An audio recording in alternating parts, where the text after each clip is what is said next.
There we go. Hello. Hello. You're probably busy making dinner. Busy cleaning it up anyway. All right. Well, tonight you've got Rod Kuntz. That's me, co-founder of the 1776 Syndicate. And I guess I'll be doing my own interview questions because if Jim gets out of line, he's actually traveling tonight. If he gets too far away, his phone might lose his link. So we'll just go through the regular ground rules. As long as there's no background noise and that kind of stuff, just keep your computer on mute so we don't have any interruptions that way on the audio. Don't record. We will do that on the back end, and this will live forever on the back end content of the 1776 Syndicate. And I know we don't have to worry about poor conduct on this call. One of the reasons I wanted to do tonight's episode, which is the topic is green energy's reliance on petroleum to survive, which seems kind of paradoxical. But I wanted to do kind of an environmental cost benefit analysis because we don't hear any of that. And Congress is just now looking at spending another, I don't know, multiple billions of dollars again on this new green energy stuff, including getting buy-in from a lot of more conservative type politicians for the Green New Deal, green energy, et cetera. And timeliness with my electric bill this month came the Rural Montana news magazine that shows up there, and there's an EV highlight in the back. They're actually doing a special get together at the University of Montana campus, which I was invited to. We're all invited to. But one of the things that stuck out to me is they wanted to separate, this is their quote, separate fact from fiction when it comes to beneficial electrification. Okay, so I'm gonna unravel that a little bit because beneficial electrification is kind of I don't know, a big term to be thrown out there with something that's so complicated. And before I get started, this is on an unrelated topic I was researching tonight. I ran into this quote, and it's very relevant to today. Here's the quote: "The masses of the people feel very little shame at being terrorized intellectually and are scarcely conscious of the fact that their freedom as human beings is being impudently abused." Okay, so what we're talking about here is distortion of reality for propaganda purposes. That's under the heading. And that was from Adolf Hitler's Mein Kampf. All right, you can use enough propaganda to terrorize people intellectually, and people won't even care that they're being abused. And in my opinion, that's kind of we're walking a fine line here with the science and the politicalization of the science for the reward of a few, all in the name of green energy. Now, my first disclaimer here is that I am a conservationist. And by that, I mean, I was raised by parents who lived through the Depression, and we were taught not to waste anything. My parents were borderline hoarders. I'm just one of those that I'm going to hang on to it because I'll probably find a use for it down the road. And so it's hard for me to get rid of things sometimes. That being said, my family has always been purposeful with our purchases, but we also recycle, reuse, and repurpose. So we've practiced that in my family, raising our children. And so I am very green when it comes to my environment. I love where I live. I want to take care of it. And I want to be doing that in practical and intentional ways. I also sold hybrid vehicles for several years. So I'm aware of the technology that's going into these. Now, hybrids and EVs are two separate things, but they are very related. A hybrid actually works with gas.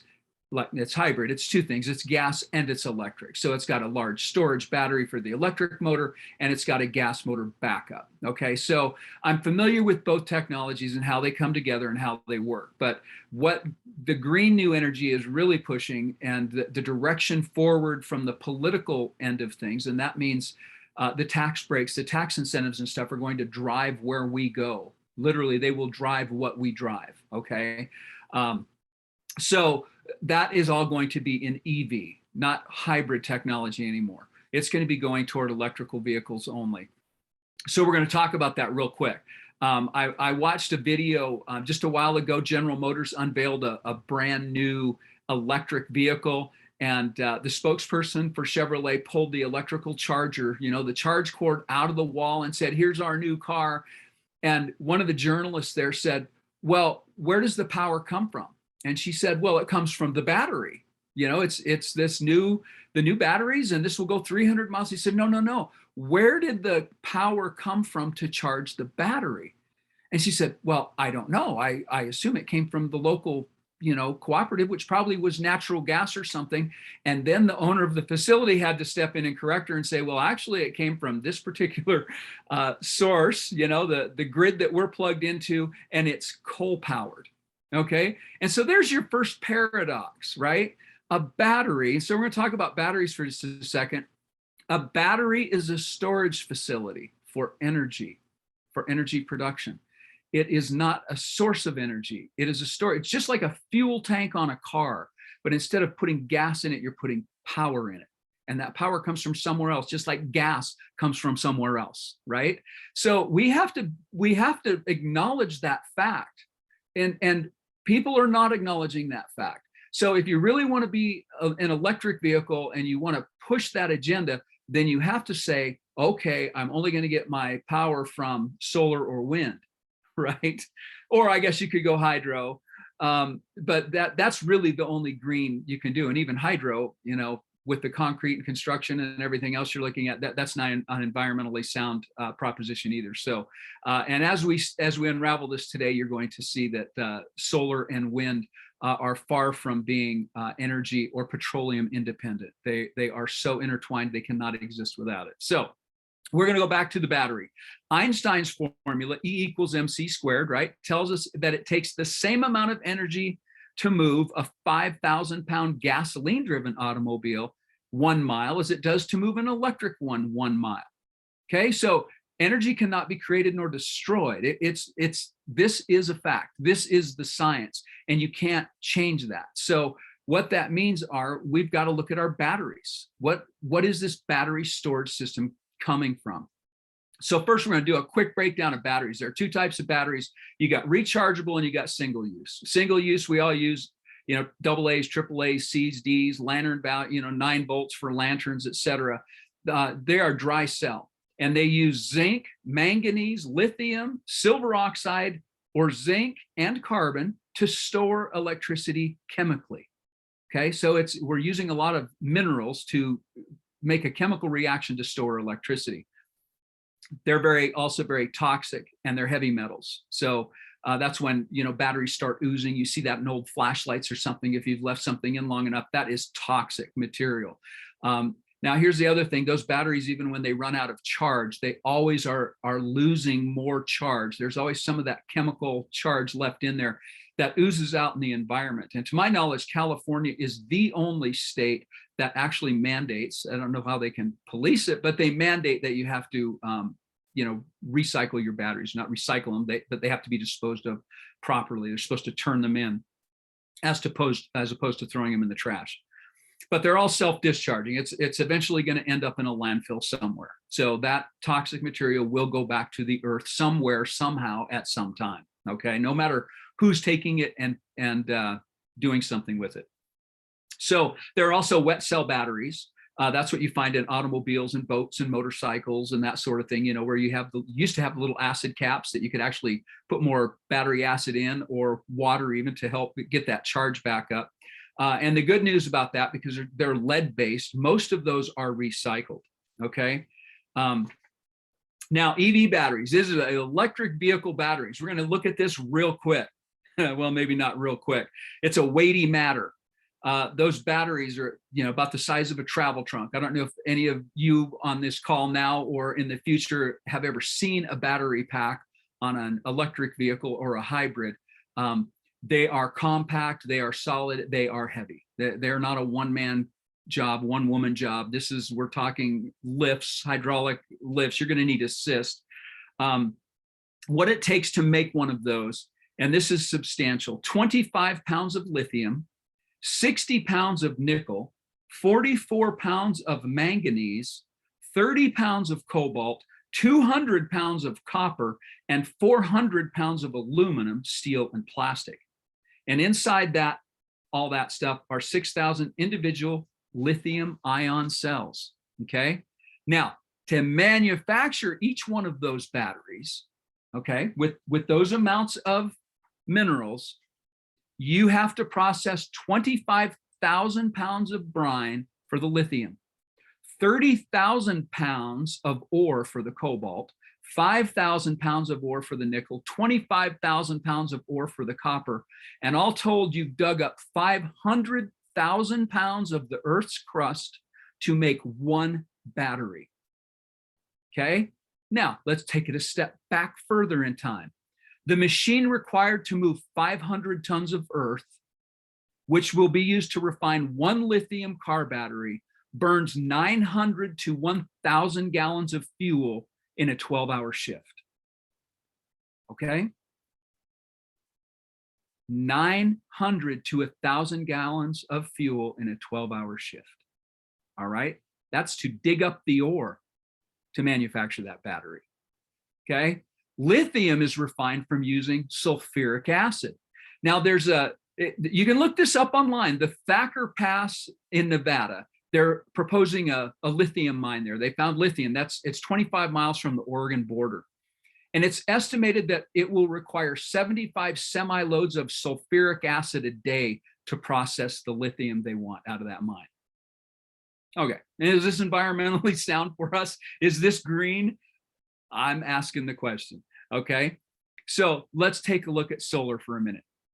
The main problem with solar arrays is the chemicals needed to process the silicate into silicone, right? And in the panels. And to make pure enough silicone requires processing it with, here we go, hydrochloric acid, sulfuric acid, nitric acid, hydrogen fluoride, trithorolethoethene, I can't even do that one, and acetone. In addition, they also need gallium arsenide, copper indium gallium, diselenide, and cadmium telluride, which are all highly toxic. Now, silicone dust, once you have these panels out there, is hazardous to the workers, and the panels cannot be recycled. Okay? Hopefully they're not going to put them up in hail country like we just had a hailstorm here where you lose all your solar stuff. But these things are also not just sitting out there. Now you make a solar panel. Now it takes vast amounts of concrete, steel, copper, aluminum, and plastics to build the frames and to set these up on the solar farms. Okay, so this again is not, you're still using petroleum products to manufacture all of these other things. All right, we're going to go to wind for a second. And wind I kind of like. I've got a quick story here. My youngest son, when the market tanked in 2008, he was looking for work, and the first job that he could find was actually in Colorado, and it was for a heavy haul team. And so he spent months on the road moving giant loads. They worked at night. They moved them sometimes 15 miles in a day. These things would move 5 miles an hour. And it takes 2 semis, one pulling, sometimes 2 up front, 2 semi, tractor trailers pulling and 1 pushing. And they actually have a hinged trailer on the back end. These things are hundreds of feet long. They move at night because they have to close roads, lift lines, the whole works. So he spent months moving windmills all over the country. And he did that for almost 2.5 years, I believe, until he got hired on maintaining windmills. So I've got a little insight into what it takes to move these things around and the costs involved. So let's look at a wind turbine. Each one weighs approximately 1,688 tons, the equivalent of 23 houses, and contains 1,300 tons of concrete, 295 tons of steel, 48 tons of iron, 24 tons of fiberglass, and the hard to extract rare earths of neodymium, praseodymium, and disoprosium. Each blade weighs 81,000 pounds and will last 15 to 20 years, at which time it must be replaced because they have not found any way to recycle them yet. Now, You start looking at the amount of tonnage of steel. Where's that steel coming from? It's being extracted again from the earth by vehicles that are using thousands of gallons of petroleum products every single day, nonstop, 12-hour shifts. And those things go 12 hours at night shift, 12-hour day shifts. Okay. They don't stop. You know, they just bring a new crew on. They don't rest the machines. They bring in rested workers. So these things are going nonstop. The largest turbines can weigh up to 700,000 pounds fully assembled, and they typically require around 10 loads to move from wherever they, manufacture those parts to the site where they're actually going to build the wind farms. 10 loads to transport one windmill. And I know some of you, when you're traveling, have seen these wind farms out there, and they are very impressive. But think about the work that went into getting all those pieces there. It happened with diesel running vehicles that have tons of tractor trailer hauling equipment made out of steel and iron running on rubber, which is made from petroleum. Okay, we'll come back to that in a little bit. So these trailers, by the way, they're 13 single axle deck trailers. We think of like a horse trailer might be a dual axle, 2 axles. These are 13 axle trailers, and they can actually string a couple of those together at a time. If you've ever seen them parked on the side of highways and stuff, it's pretty impressive. But they are incredible. So here's what one of the owners of one of these trucking companies said that moves these things. He said, it's going to be a long time before there's going to be a battery powered truck capable of handling the extreme weight and dimensions of wind generating components. Mining and manufacturing the components is reliant on petroleum. That's from the people who move windmills. All right. Now the second job, somebody stole my son. They saw him working on this heavy haul load crew, and they stole him, and he got a job maintaining windmills on a wind farm in Tehachapi, California. And so this is what I actually read this, and I had him verify it. The completed turbines require maintenance, right? They have to go up there and maintain these things, just like your car. They hold as much as 80 gallons of oil. That's oil as well as hydraulic fluid, grease, and gear oil. Now think about this. Your car, a typical car, is going to take 4, maybe 5 quarts, 4.5. My car takes 4.5 quarts of oil, a gallon of oil. A wind turbine takes 80 gallons of oil, petroleum oil, okay? And if you're using synthetic oil, I have to burst your bubble here because I had to do a little research on synthetic oil. Synthetic oil is actually crude oil that's been highly refined, and then it has additives put in it. Even synthetic oil is not synthetic. It is petroleum that's been highly refined, okay? So even though most of these things are using synthetic oils, it is still based on crude, all right? And they're changing 80 gallons out annually on each one of these things, not counting hydraulic fluids and gear oils. So now here's one of the quotes that I want to be like a myth buster here a little bit. This is the quote. In 2018 alone, the electricity generated from wind turbines avoided an estimated 200 million tons of carbon pollution. The reduction is equal to roughly 43 million cars worth of CO2 emissions. Now, here's the thing. Making this analogy with cars is a red herring. Cars don't produce energy, right? You can't compare something that produces energy with something that uses energy. So that comparison is a fallacy. And then they don't subtract from what it's producing, from what it took to get all those things in there to be able to produce the energy to begin with. They didn't take a look at that cost. You have, if you're doing a cost benefit analysis, to be fair, you can't just say, oh, we reduced it by what would be 43 million tons of CO2 from a car. Well, let's add all the CO2 it took to dig out the ore, to manufacture all this stuff, to move it across the country, to assemble it, and then to maintain it. We need to factor all of it in, and no one's doing this. No one is asking these questions. No one's putting this information out there because, like our friend Adolf Hitler said, right? The freedom to be human beings is being impudently abused because we are being terrorized intellectually and scarcely conscious of the fact. It's easier to be scared than it is to do the digging and the research and put pencil to paper. It's just easier to be scared. So now let's look at petroleum. We're gonna jump into petroleum, and we're gonna wrap this up. We always hear about barrels of oil, right? We've got X million barrels of oil in the strategic reserve.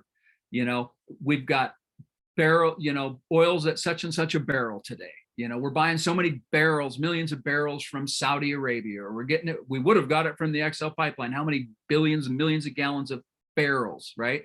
So we measure petroleum in barrels. So a barrel of oil is equivalent to about 19.4 gallons. Okay, well, back up. A barrel is 42 gallons. We think of a 50-gallon drum. A barrel, we're going to measure wheat in bushels, but a barrel of oil is 42 gallons. Of that 42 gallons, 19.4 gallons of it is turned into gasoline. 19.4. That's it. Okay? The rest, over half, is used to make things like jet fuel, heating oil, diesel fuel. You're going to get some of that in there. But we also are looking at asphalt. All right. What do we use the rest of that stuff for? Asphalt used in road construction. What are these EV vehicles running on? The highways, right? And the highways use concrete and steel for bridges, and the reflector poles and the guardrails, the signs on the road, all of that, every single one of those things takes petroleum to produce. Every single one. And if we take an EV car and we're going to let's just dismantle it for a second, with all the things that petroleum makes. You can't make plastic without petroleum. Any plastic part on that car is coming off. Okay. Number one, we're going to get rid of the road. Can't drive on the roads anymore. It's going to have to go, I guess, cross country. That we're going to have to take the tires off because you make tires out of petroleum. Can't paint the car. It's going to have to be like a DeLorean. We're going to have to go to stainless steel because paints and clear coats are all made out of petroleum.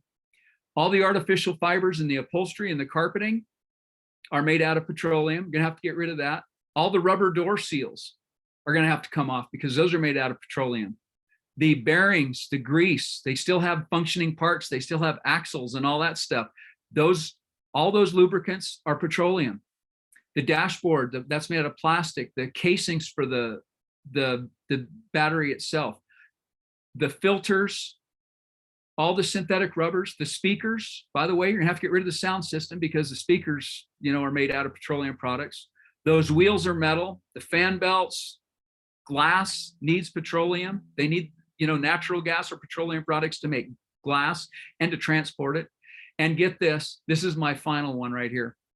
When you go to the charge station to charge your EV card, you're going to have to use a credit card to stick into, the little terminals so that they can bill you, right? We won't even talk about the cost, all right?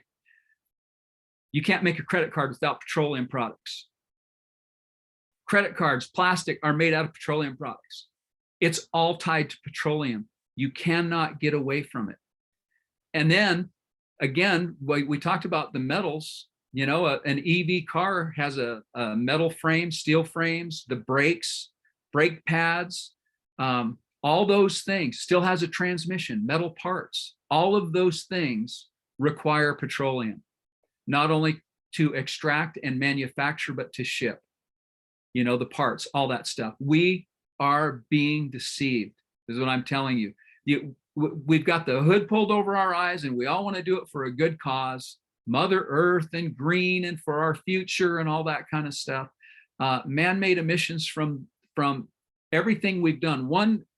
Several years ago in Greenland, I think it was, or Iceland, there was a volcanic eruption, and the scientists at that time estimated it went around the globe and within like 48 hours, it encircled the globe, this huge plume. And the scientists at the time said that it emitted more CO2 into the atmosphere than all of this man-made CO2 since the beginning of the Industrial Revolution in one volcanic event. man is not so special, and we should not pride ourselves so much that we think we actually have control over this environment to that degree. Yes, we need to be prudent, we need to be mindful, we need to be conserving, but we need to use common sense. And as we go forward, if we're running for elected position or when we get into those elected offices, people who are running for these offices, and especially the ones who get elected, need to start talking about the reality of this. We need to start bringing this stuff out. When these bills go to committee, this stuff has to get brought out and talked about and discussed. It can't just be swept under the rug under the guise of we're doing the right thing for the environment. No, we're not. Cost benefit analysis. If anything, it's going to wash out. But we have to ask ourselves, why are they not looking at that? Because there is an agenda. Someone's going to make a whole lot of money on this. So that, to me, that's what this is really all about. It gets right back down to the carbon credits and all that kind of stuff. That's not conspiracy theory. That's just the way our government works today. That's the way the world works today. But we have the ability as citizens, as voters, as taxpayers, as elected officials and people running for office to start speaking out, speaking up, amplifying our voice, and not being hoodwinked. We can still have all of these technologies, but it's not one at the expense of the other. We need to manage everything, and just let's be realistic about it. And that's really all I wanted to do, is just let's have a realistic conversation about this for a change and look at the facts. And that brings me to that's where I'm going to end it tonight. But I want to speak briefly on what's coming up in September. We do have a special guest, Dr. Ed Berry, who will be speaking to us on September 20th to the 1776 Syndicate. He is the author of Climate Miracle. Excuse me. And he actually has a peer-reviewed article that was published countering the entire global warming mythology and the fear-mongering that's been going on about it. So hopefully, this is like a precursor to something that's going to be a lot more scientific and fact-based on the environmental part of it, the meteorological side of it. This is, to me, it's just the long and the short. This is the money part of it. This is where the rubber meets the road part of green energy. And we can't have this conversation. We can't have a meaningful dialogue about this if we're ignoring those facts. So that's really kind of what was on my heart to speak out today. And I hope that resonates with the viewers, short as they are tonight. People in the future, if you're watching this, go back to it. The information is all over the web out there until they start censoring it and shutting it down, which my guess is, as we are amplifying this voice, there will be an equal pushback to silence the truth. So get as many people out there as knowledged up on it as you can in the interim. And with that, I'll take any questions from anybody if they've got them out there. If not, I've rambled through, I've jammed this down your throat in a matter of, well, I took 30 minutes instead of 20. So I'm over time already, but we can wrap it up quick unless you've got questions, comments. Taylor Claridge has a hand up. Yeah. Taylor, go ahead. Hey, I heard Jim jump in there, so I don't want to interrupt if he had something to say first. No, go ahead, Taylor, please. Thanks, Jim. Well, first of all, I didn't feel like anything was jammed down my throat. Rod, AKA Dad, you just laid it out so simply and so clearly. And something that I feel like kind of is intimidating to a lot of people, especially in my stage of life and my age. I'm in my 30s, I'm raising young children. It's like, we're too busy to get involved, right? And not only that, but there are some things where I feel kind of like, I don't know enough about that. Like petroleum, I've never studied that in my life, but I think it really all comes down to, like you said, not so common sense, right? Like if we have common sense and character, we can look at something. And I feel like there's this repeating trend in our culture right now that kind of tells you that something is fact just because enough people say it is. And I think as long as we realize that that's something we have to fight against, that just because the masses say, you know, this is green energy or whatever it may be, does not make it fact. So we do have an obligation to look into things, but also, you know, I feel after listening to you, I feel less intimidated to and more empowered to go out and make those claims and really speak truth. So I just wanted to throw that out there, and I just thought it was so relevant, even for those of us who are not scientific like myself. Well, thanks, Taylor. You don't have to be scientific to know that there's another side to the story. Right. You know, you can hear things and you just say something about that. Just, I mean, it sounds good, but there's something missing, isn't it? What is it that's missing?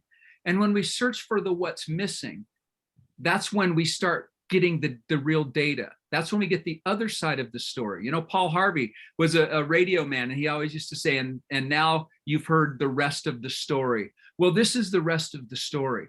And maybe that's what we need, is just more people to come out and speak out like he did, in a non-threatening, but just an educational manner, and say, now you know the rest of the story. You know, there's a lot going on here, a lot going on. And there are so many moving parts that it can be intimidating, but it's not that difficult to do, you know, an hour's worth of research on one part of that, the batteries. You can do an hour's worth of research on batteries. And let me tell you what, it's an eye opener. And then you go to solar, and then you go to, you know, concrete. I looked up what it takes to make windshields. You know, that it's petroleum, it's natural gas, it's not, I won't even get into that, but it's not fossil fuels, folks. Fossils are hard bones. They don't turn into fuel. It's not fossil fuels. All right. It's natural resources. Those are the fuels. Anyway, Jim, thank you for that, Taylor. I appreciate it. Great comments. Jim? Yeah, Rod, I want to thank you for bringing us back to school tonight and educating us, you know, with some valuable information that we can take back. Like Taylor said, I don't feel so intimidated now. Just because we're adults and we've lived doesn't mean we understand the topics as well as society or some agendas pushing it on us. So let's not assume that other adults know more than us. Let's take that hour to do some research like you've done on these topics and be better informed so that we can push back on the narratives that is being crammed down our throats. You know, I'm just thinking about the last 24 hours I spent driving from Montana to California. And, you know, you leave Montana, there's a couple Tesla charging stations, but as you get further south, there's complete parking lots filled with Tesla charging stations. And by the way, there's no Teslas at them. They're sitting there empty, you know, and then the closer you get here to Southern California, then they start filling up. There's more and more people. And by the time you actually get to the Southern California freeways, it seems like, I don't know, 3 out of 4 out of 10 cars are all Teslas. And I would imagine that most of those buyers bought into the narrative that we're saving the planet. And gosh, we don't need to go through all this stuff in between you talked about. How about just the credit card? You know, like, I mean, seriously, how many credit cards are out there? I love how you broke that down. You know, you're talking about the door jams and the tires, and it's like, and you're so absolutely right. We've been bamboozled and people have bought into it. So thank you for that. And I really hope that people are running for office take the time to listen to this and be educated and informed about this particular narrative. And because, and I'll talk about this on another show, but what's happened, the difference between Montana and California, in only 2 conversations I've had in the 3 hours I've been here, people are so bamboozled here on all the topics that they've thrown their hands up and they don't know what to do. So education is key, knowing how to push back and know what to do because you're educated, and you won't be in the position that these people are down here. It's scary how bad it is. And I've only been here for 3 hours. So thank you, Rod, for tonight. Sorry you were talking head with me not on video, but I really do appreciate the information. That's all right. You know, I had a note on my EV highlight conference thing here on the electrical vehicle conference. And I put differing perception of the facts. You know, the facts are the facts. And people can have a differing perception, and that perception might be, Jim, you said that 3 out of 4 cars might be Teslas down there, or other EVs even that we don't know because we're not familiar with, what to look for in the brand. But it's still, they may still just go back to, yeah, but it's still less emissions. And it is, but we have to still add in the emissions that it took to make that car that came from petroleum. And that's all I'm saying. So there may be a different perception of the final facts and that's emissions, but we can't throw that all in that one basket. We can't. It's just, if you turn that in on a history paper, you'd get an incomplete, or a science paper, it would be an incomplete, for not looking at all the facts. So I'm just saying, let's get back to basics. Well, again, thank you for that. And look forward to having some of those other guests. I've got Ted Valentine coming on. He's going to be talking about saving the cowboy and what's happening in the eastern prairies of Montana with these big conglomerates like China buying property out there. So that'll be very interesting and very relevant based on what's been in the news cycle the last couple of days. Got a comment here. It says, also curious what labor ethics look like in this industry. I would assume, and again, I could do some homework on this, but labor ethics in this industry, are you talking about the electric vehicle industry or the solar, or most of those other jobs are union jobs? I do know that. And I don't know if Tesla manufacturing is union or the battery manufacturers. But usually the bigger they get, the more apt they are to be controlled by labor. I will say, when you go into the mining portion of it, and this is the scary part, when you start looking at lithium mines and a lot of the stuff that, rare earths, a lot of those are large open pit mines, and they are in third world countries because they're very, very harmful to the environment. And so, to build one in America is hard. And even this one that I mentioned tonight, Thatcher Pass, may not be approved, because it's harsh. It's hard on the environment. But they're using child labor, slave labor, human rights violations all the time in some of these areas. I know the Congo has a large, I think it's a lithium mine, and they have all kinds of violations. And that's where these products are coming from right now to manufacture the cars that all these people are driving in America. By the way, Rod, I can't remember where I picked it up from a couple days ago, but it was an analysis on the electricity used to charge an electric vehicle such as a Tesla. And it said, I think he said that it was the equivalent of adding 12 refrigerators to your household just to charge one vehicle. If you throw 2 vehicles, which the average family has, that's 24 refrigerators on your bill, or the equivalent of 4 air conditioning units on top of that. Now, I don't know about people that listen on this call, but I know, for example, when I lived in Southern California in the middle of summer, my electric bill was almost $700 for a 2,100 square foot house to cool that house. If I had to put 4 air conditioners on there on top of the one that I already had just to charge my cars, we're talking about $3,000 plus a month just to charge up my vehicles. Not to mention, again, in Southern California, they have blackouts, rolling blackouts, because they don't have enough electricity when it is summer season for the 1 air conditioning unit that most homes have. So throw 4 more on that just to charge some vehicles. There is massive, massive infrastructure problems with moving over to that, to that system. And Buttigieg was saying, well, we're going to have to catch up all that stuff. It's impossible. At the rate that they want to move, it's impossible to catch up. And what you're going to have is people's health at risk, because if they can't utilize air conditioning in 90 to 105 degree weather in some of those climates, because they're charging an electric vehicle, it just doesn't work. It's insanity. Well, there are 2 things that I'm just reminded of here too. And one of them, somebody mentioned to me just yesterday or the day before, and that is, what would happen if you had what typically happens during a national disaster is you have power outages.